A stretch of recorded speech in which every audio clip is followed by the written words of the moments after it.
I tested viral games to cure boredom. So, check natin. Search muna natin to Messenger. Hindi ko alam kung Messenger may gawa nito. Pero okay.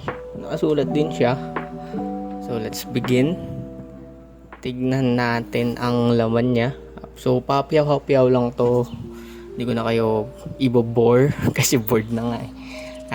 Meron siyang mga something, siya mga sheets. Siya parang mission siguro. Meron siyang outfit. So, pili ka lang ng gusto mong outfit. Okay din, cool din. Maganda yung graphics. Napaka-chill, lo-fi.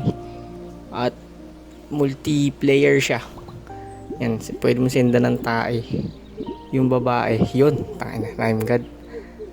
Yan. Tapos, meron siyang mga mission nga. Sabi ko kanina. Ay, uwi, wawawawa. Tangina, ginagawa ko.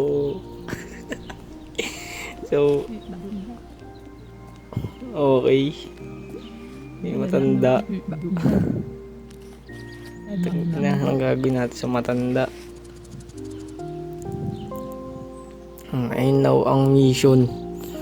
Tapusin na natin tong kagaguhan na to. Pew! Magaling yung mga characters niya. Maganda yung mga character design. Yung itsura ng paligid. Yung sound, syempre maganda rin. Ito pala yung checklist ng mission. Rate natin 6/10. Yun lang.